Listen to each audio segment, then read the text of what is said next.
આજે આપણે શિયાળામાં ખવાય તેવું ખાસ મેથી પાક બનાવવાના છીએ। આને આપણે વસાણું પણ કહેવાય છે। આ વસાણું દરેક સ્ત્રીઓએ ખાસ ખાવું જોઈએ। તો ચાલો કેવી રીતે બનાવવું એ જોઈ લઈએ। એના માટે એક જાડા તળિયાવાળી પેન લઈ લેવાની। તેમાં આપણે 1 કપ ઘી એડ કરવાનું છે। પછી આપણે ઘીને થોડું ગરમ થવા દેવાનું। ઘી ગરમ થાય પછી આપણે 2 કપ ઘઉંનો જે કરકરો લોટ આવે ભાખરીનો એ એડ કરવાનો છે। પછી તેને આપણે સારી રીતે મિક્સ કરી લેવાનું અને એકદમ સ્લો ફ્લેમ પર શેકી લેવાનો છે લોટ જ્યાં સુધી આછો ગુલાબી રંગનો ન થાય ત્યાં સુધી આપણે તેને શેકતું રહેવાનું છે। ઘી તમે વધારે ઓછું એડ કરી શકો છો, પણ અત્યારે આટલા ઘીમાં પણ શેકાઈ જશે। જેમ જેમ લોટ આપણો શેકાશે તેમ તેમ લોટ થોડો ફ્લફી થતો જશે।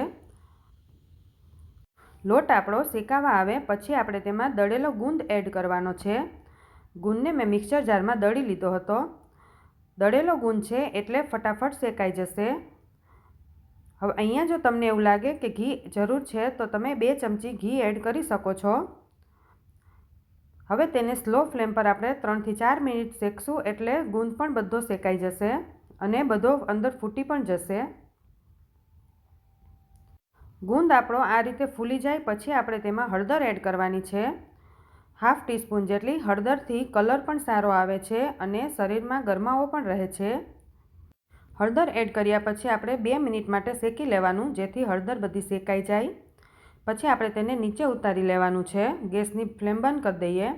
2 ચમચી જેટલો મેથી પાવડર તમે વધારે ઓછો એડ કરી શકો છો। 2 ચમચી કાટલું પાવડર એડ કર્યો છે। કાટલું પાવડર ન હોય તો તમે 32 જે મળે છે એ પણ એડ કરી શકો છો।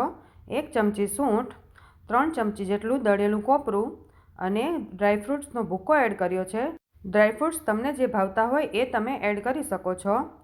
હવે આપણે આ બધું સારી રીતે મિક્સ કરી લેવાનું છે। હજી આપણી પેન ગરમ જ છે। બધું સારી રીતે મિક્સ થઈ જાય પછી આપણે તેમાં ગોળ એડ કરવાનો છે। ગોળ પાછળથી એડ કરવાથી આપણી સુખડી એકદમ સોફ્ટ બને છે। હવે 1 કપ ગોળ એડ કર્યો છે। ગોળ પણ તમે તમારા ટેસ્ટ પ્રમાણે વધારે ઓછો એડ કરી શકો છો। હવે ગોળને આપણે સારી રીતે મિક્સ કરવાનો છે।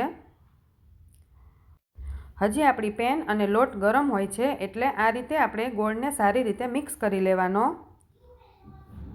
આમાં તમે થોડો સાકરનો આપણો જે પાવડર બનાવીએ એ પણ તમે એડ કરી શકો છો। આ રીતે ગોળને આપણે સારી રીતે મિક્સ કરી લેવાનો છે।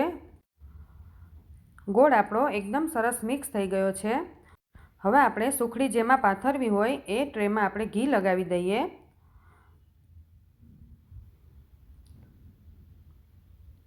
અને પછી આપણી સુખડી તેમાં એડ કરી દેવાની છે। હવે સારી રીતે તેને આપણે પાથરી દઈએ। પછી આપણે જે સાઇઝના જોઈએ એ સાઇઝના આપણે કટ લગાવી દઈએ।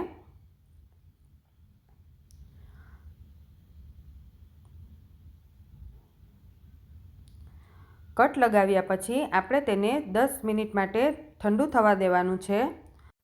સુખડી આપણી ઠંડી થાય પછી જ તેને આપણે કાઢવાની છે। એકદમ સોફ્ટ આપણી સુખડી તૈયાર થઈ ગઈ છે।